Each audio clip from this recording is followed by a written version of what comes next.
Hey everyone, and welcome back for another deep dive. Hmm. Today we are tackling something a lot of you have probably thought about. Hmm. It's about setting your kids up for financial success. Yeah, You know, absolutely. we're all thinking about this. And we're going to be diving into a book today by Robert Kiyosaki, Okay. Rich Kid, Smart Kid. Now, you probably know Robert Kiyosaki from his book, Rich Dad, Poor Dad. Yeah, classic. This book is kind of in the same vein, but he's really focusing in on how to give kids Yeah. a good financial start. A financial head start. Yeah, and I think what's so interesting about this book is that it goes way beyond just the typical, like, save your allowance, get good grades advice. It Right. really digs into some deeper principles about financial intelligence. Yeah, and about how the world is changing. Exactly. Right. The world is changing so rapidly, and the advice that we got as kids might not be relevant anymore. He actually talks about how 20-year-olds are running these huge information age companies. Okay, I know, it's crazy. And they're buying out these big industrial age corporations run by people twice their age. It's wild. I mean, think about like AOL buying Time Warner back in the day. That's a perfect example of what he's talking about. It really is. And he also points to the rise in popularity of like alternative education. Yeah, homeschooling, private schools, Montessori programs. All these things, it's The whole landscape is shifting. really changing. Yeah. And so And for parents, that's got to be overwhelming. I think it is overwhelming. You know, it's like, how do I prepare my child for a future that's so uncertain?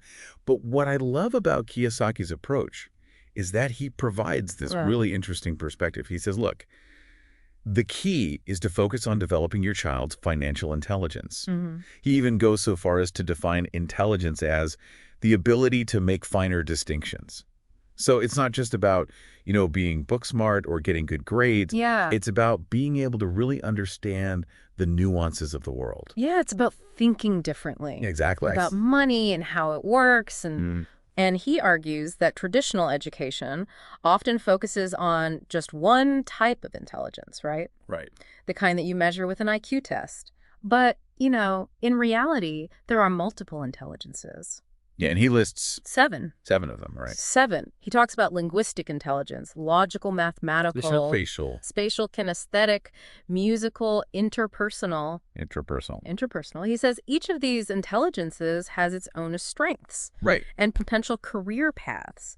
And that really resonated with me because it's like, we're not all cut from the same cloth. Our kids aren't all cut from the same cloth. Right. And the things that we think are important maybe aren't as important as we think they are. And maybe there are other things that we're overlooking Right, that yeah. could actually be Yeah, like these. hidden talents and skills. Exactly. Let's take, for instance, someone who's really strong in spatial intelligence. Okay. They might excel in fields like architecture or design, Yeah.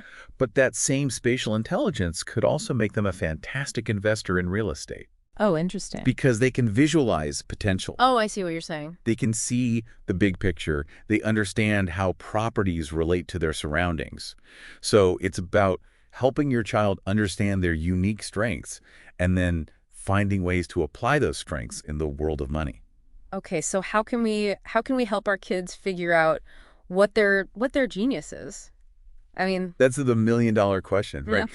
I think it starts with observation, okay. paying attention to what your child naturally gravitates towards. What are they curious about? Well, What do they love to do? Do they love to build things? Are they drawn to music? Mhm. Do they have a knack for understanding people? These are all clues.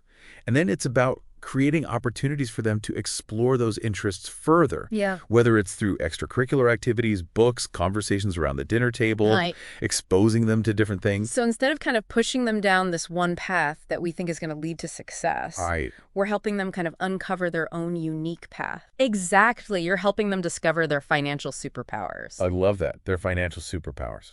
Okay. So we've talked about kind of this idea of, Mm-hmm. the world is changing. We need to Right. think differently about intelligence and success and And another big piece of this is letting go of outdated winning formulas.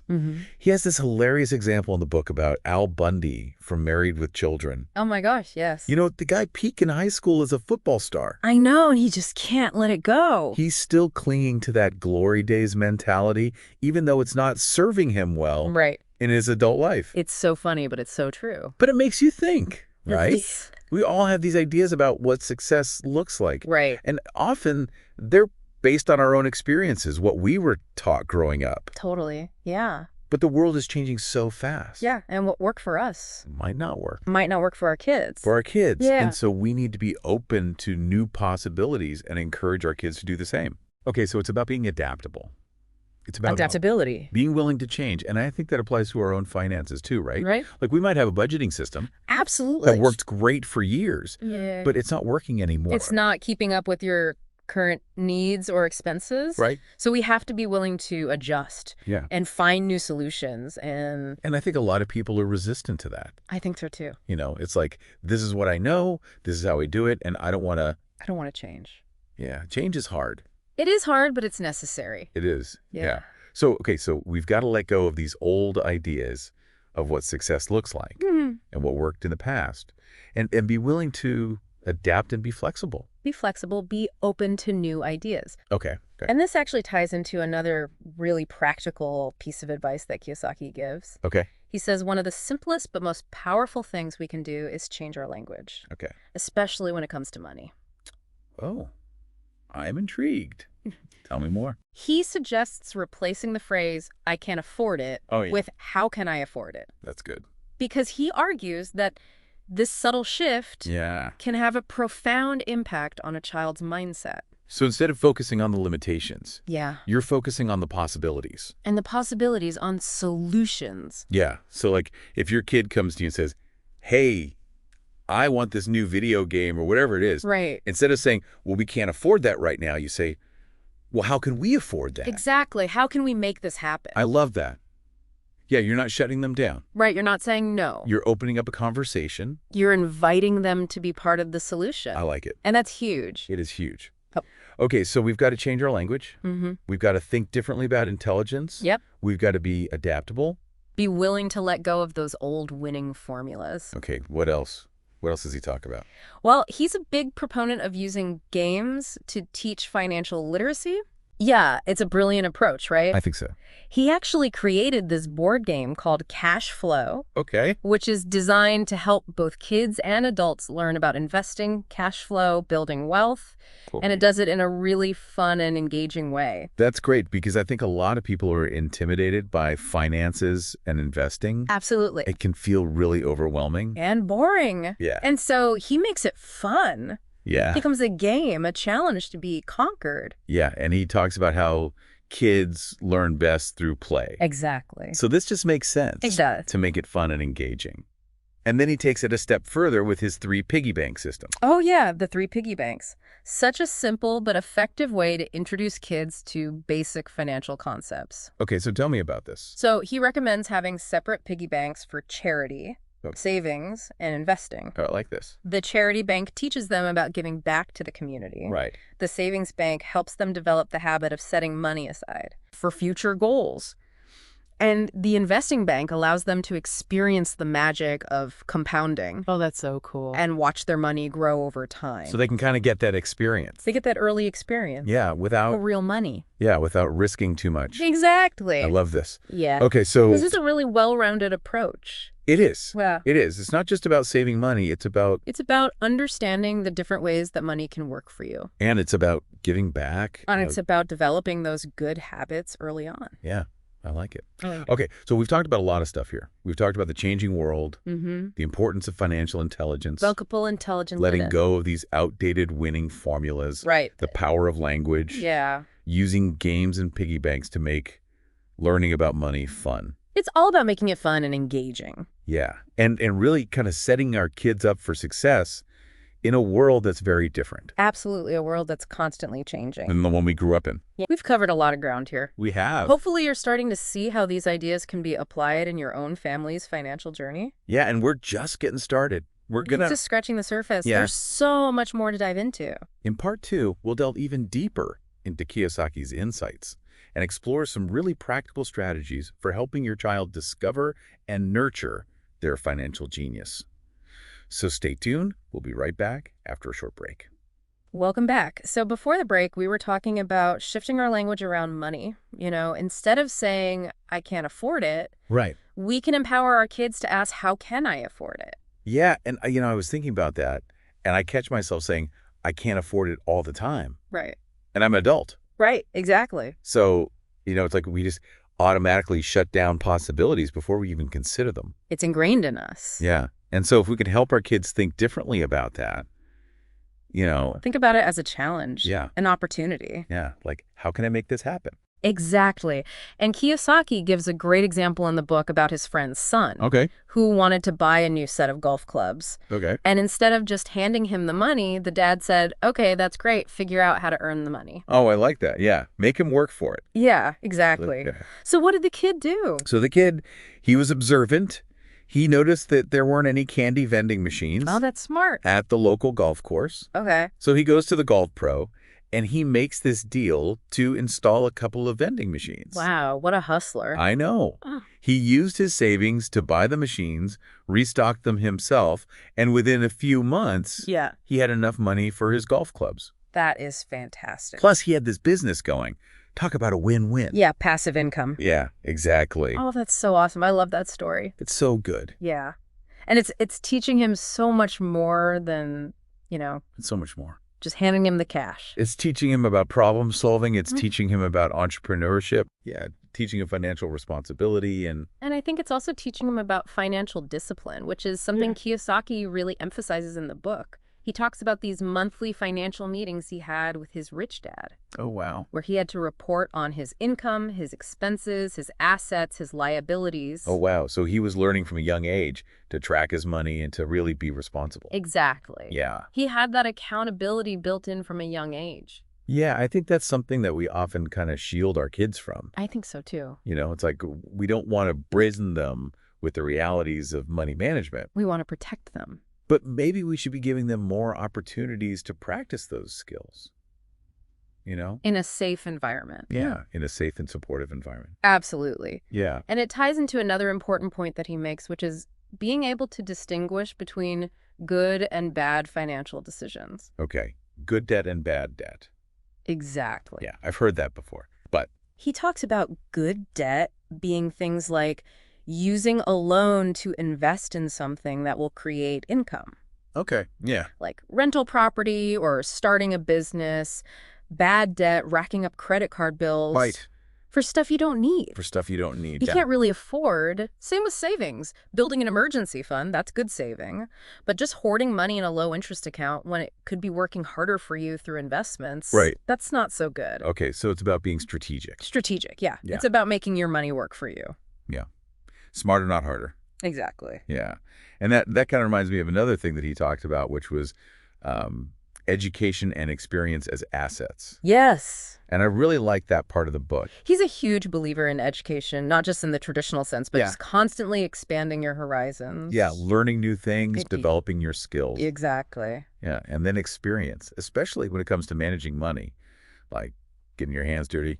He tells this story about a friend who had $250,000 in savings. Wow. Okay. But she was terrified to invest it Oh, wow. I can see why. because she lacked the experience The confidence, yeah. and the confidence. Yeah. It's amazing how fear can hold us back, even when we have, all the resources. paid. Absolutely. Okay. And so Kiyosaki, he encourages us to embrace calculated risks, Okay. to learn from our mistakes, and to really develop our financial skills through real-world experience. Yeah, get out there and do it. Exactly. Yeah. And I really loved the part where he talks about service Yes. and, giving back. That was a really powerful part of the book. Yeah, it really resonated with me too. It did for me as well. He talks about his own mother, who was so involved in volunteer work Yeah. and even joined the Peace Corps. Yeah. It was a beautiful reminder It is. that, wealth isn't just about money. It's about making a positive impact on the world. Yeah. And using your resources to help others and to make a difference. Ex- Yeah. Okay. So, we've been talking about this idea of, our kids being different and, having different strengths. Mm-hmm. And, that kind of leads into his discussion of different learning styles. Yes. And he talked about how, the traditional education system. It often favors just one type of learner. Yeah. The kid who can sit still. The one who's good at memorizing facts and figures. Yeah. And taking tests. Exactly. But In reality, there are so many different ways Yeah. to learn and process information. Like, how do you learn best? Yeah, exactly. He talks about kinesthetic learners, visual learners, auditory learners. He even mentions this assessment tool called the Kolbe Index, Yeah. which identifies a person's instinctive way of taking action. Interesting. So how can parents use this information, to help their kids learn about money? Yeah. Well, I think it starts with recognizing that your child might not learn about money in the same way you do. Right. So some kids, they might thrive with hands-on activities. Yeah. Maybe they can help you with the budgeting or grocery shopping. Yeah. Others might be drawn to visual aids like charts and graphs Right. that track their savings or investments. Some might learn best through storytelling. Oh, that's a good one. Yeah. Like the examples that Kiyosaki shares in the book. Yeah. So it's really about adapting your approach Yeah. to your child's unique learning style. So it's about meeting them where they are. Exactly. Yeah. I like that. I like that. And I think that applies to adults too, right? I mean, we all have different learning styles. Absolutely.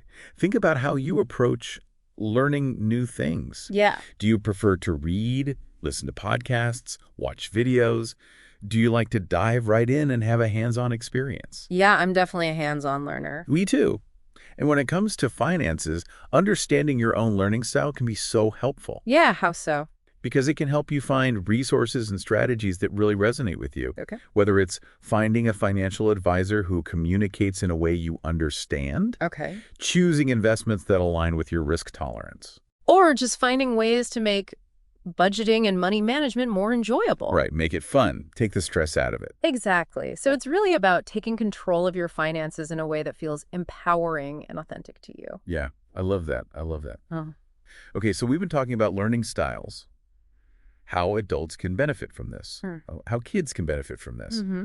Now, Kiyosaki also talks about how kids might have, specific geniuses that can guide their financial success. Right. Remember those 7 intelligences we talked about earlier? Each one has its own set of strengths and Yeah. potential career paths that can lead to financial success.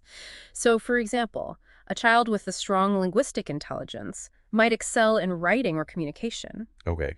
but those same skills could make them a fantastic salesperson or marketer. Right. And that could lead to financial success in those fields. It's not just about aligning their genius with a specific career. It's Right. about using their strengths. It's about recognizing those innate abilities and finding ways to nurture them Yeah. and leverage them in all aspects of their life, In all aspects of their life. including their finances. I like that. Yeah. And Kiyosaki stresses that this isn't about trying to fit every child into the same mold Right. or pushing them towards a particular career path. Yeah, it's about letting them find their own way. It's about recognizing their individuality, encouraging them to explore different possibilities, Yeah. take risks, and find their own unique path to success and fulfillment. Yes, I love that. And, one thing that he really drives home in the book is that the nature of work is changing. Yes. And, we can't just rely on A secure job. a secure job, to provide financial security anymore. Right. Technology is disrupting everything. Disrupting industries left and right. Yeah. And a lot of jobs are, becoming obsolete. He's not sugarcoating it.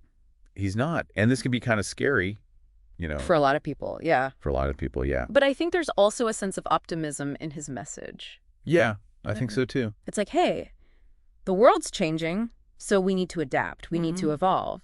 And he emphasizes the importance of, being adaptable, Right. developing skills that are in high demand, Yeah. and embracing an entrepreneurial mindset. Yeah. So it's not just about, learning for a specific job. Right. It's about developing skills that you can use in any job. Exactly. Transferable skills Yeah. that you can apply across different industries and roles. Yeah. And I think that's something that we really need to be teaching our kids, Absolutely.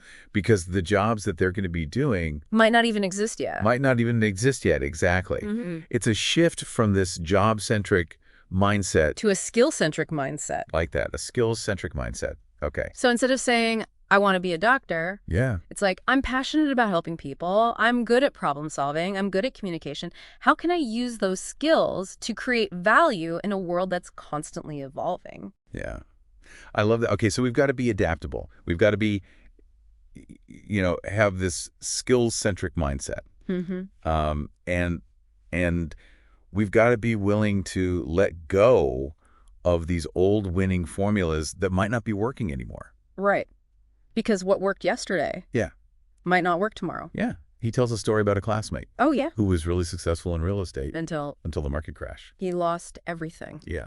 So, It's a reminder that we need to be constantly evaluating our strategies yeah. and adapting to change. Yeah. Be open to new ideas and new approaches. Absolutely. So it's not just about teaching our kids what to think. It's about teaching them how to think, Yes. I love that. It's how to think critically. how to adapt to change, yeah, Yeah. and embrace lifelong learning. I love it. Okay, so... That's really what Rich Kid, Smart Kid is all about. Yeah. Equipping our kids with the knowledge, skills, and mindset to navigate this complex world of money and achieve their financial dreams. It's about empowering them to be financially intelligent. Responsible and ultimately free to pursue their passions and live fulfilling lives. I love that. Okay, so we've covered a lot of ground here in part 2. We have. For our deep dive into Rich Kid, Smart Kid. A lot of great insights from Kiyosaki. We'll be right back to wrap things up. Welcome back. So before the break, we were talking about, how important it is for our kids to be adaptable and to be lifelong learners. Yeah. Kiyosaki really emphasizes that in the book. Yeah. That the old ways of thinking about money and careers just aren't going to cut it in the future. Right, yeah. Yeah. And one of the things he talks about is, understanding how banks work. Not just, for managing our own money, but also like spotting potential investment opportunities. Yeah. Even just taking kids on like a financial field trip to a bank. I love that idea. Yeah. It sounds so simple, but it's such a great way to like demystify the world of finance, Like imagine taking your kid to a bank and having them actually talk to a loan officer or a teller. It just brings those concepts to life in a way that a textbook never could. Yeah, it makes it real. Yeah. He even says to have them ask about interest rates. Yes. And how banks make money. I mean, I never would have thought to do that when my kids were younger, but... It's brilliant. It's brilliant. Yeah, it just normalizes talking about money. It makes those institutions less intimidating. Right. And you can have, as they get older, you can build on that foundation and have more in-depth conversations about investing, debt, all those more complex concepts. So it's just about kind of giving them that behind-the-scenes look. Yeah, peek behind the curtain. Yeah. And this might seem like a little advanced for younger children, but, Kiyosaki believes it's never too early to start exposing them to these concepts. Yeah, I agree. I think even young children can understand basic financial principles. Right. I mean, they understand sharing. They understand saving, spending. Yeah, they have allowances. They do. So it's like you can introduce concepts like interest and investing. Right. In an age-appropriate way. Yeah, and build on that as they get older. Exactly. Yeah. Okay, one of the concepts that he talks about that really caught my attention is this idea of velocity of money. Oh, yeah, the velocity of money. It's so fascinating. I know. It's not just about how much money you have. It's about how quickly it moves. Yes. And how efficiently it's working for you. Exactly. Yeah. He uses this analogy of a river. Oh, yeah, I love that analogy. Yeah. A slow-moving river might hold a lot of water. Yeah. But it doesn't generate much power, right? Right. But a fast-moving river, even if it's smaller, it can generate a lot of energy. Yeah, it's about the flow. It's about the flow. Yeah. And he applies that same principle to money. Yeah, so money that's just sitting in the savings account. It's stagnant. It's not doing much for you. It's not really working for you. Yeah, but money that's actively invested. Invested in generating returns. Yeah, and moving. Yeah. Is working hard to build your wealth. It's a fast-moving river. It is, yeah. Okay, so this is where his emphasis on investing comes in. Yes. He's a huge advocate for teaching kids about investing from a young age. And it doesn't have to be complicated, right? Yeah, not at all. Like they could start with small amounts of money. Yeah, just to get them comfortable with the process. Yeah, invest in a few shares of stock or, Maybe contribute to a family investment account. Yeah. The key is to just get them involved. Yeah. And help them understand that investing is a long-term game. It's not about getting rich quick. Exactly. Yeah. It's about building wealth gradually over time. Right. And as their knowledge grows. You can introduce them to more complex strategies. Yeah, it's a journey. It is, yeah. Okay, so we've talked about a lot of different things here today. We have. We've covered a lot of ground. And, I think one of the biggest takeaways for me from this book is that you don't have to be a financial expert. No, you don't. To teach your kids about money. The most important thing is to start the conversation. Yeah. And to create that positive and open environment. Yeah, be open and honest. Yeah, and be willing to learn alongside your children. And to make it fun. Yeah. Don't make it a scary thing, All you right. know. That's one thing that he talks about that I really liked is this idea of being able to see the world from multiple Oh, perspectives. yeah. Mental flexibility. Mental flexibility, yeah. Being able to shift your viewpoint, consider different angles. Yeah, be open to new ideas. And I think that's so crucial, especially when it comes to finances. Yeah, because the world is changing so fast. It is. We need to be able to adapt our thinking. Yeah, so how can we encourage this mental flexibility in our kids? I think it starts with encouraging curiosity, Okay. asking open-ended questions Yeah. instead of just giving them the answers. Yeah. Encourage them to think for themselves, explore different possibilities, Yeah. come to their own conclusions. And allow them to make mistakes. Yes, mistakes are inevitable. They are. They're valuable opportunities for growth and learning. Yeah, so instead of, punishing them for making a mistake, Right. we use it as a teachable moment. Exactly. Yeah, how could we have done this differently? What can we learn from this? It's about creating a safe environment where they feel comfortable taking risks, Yeah. experimenting, learning from those experiences. Yeah, that's so important. Yeah. Okay, so I think that about wraps up our deep dive into Rich Kid, Smart Kid. I think so too. We've covered a lot of ground today. We have so many great insights. Hopefully you've gleaned some valuable insights from this conversation, Yeah, I hope so. that you can use in your own family's financial journey. And remember, it's never too early or too late It's never too late. to start teaching your kids about money. Yeah, start the conversation. Be open, be honest, and most importantly, have fun along the way. Yes. Well, thank you so much for joining us on the deep dive.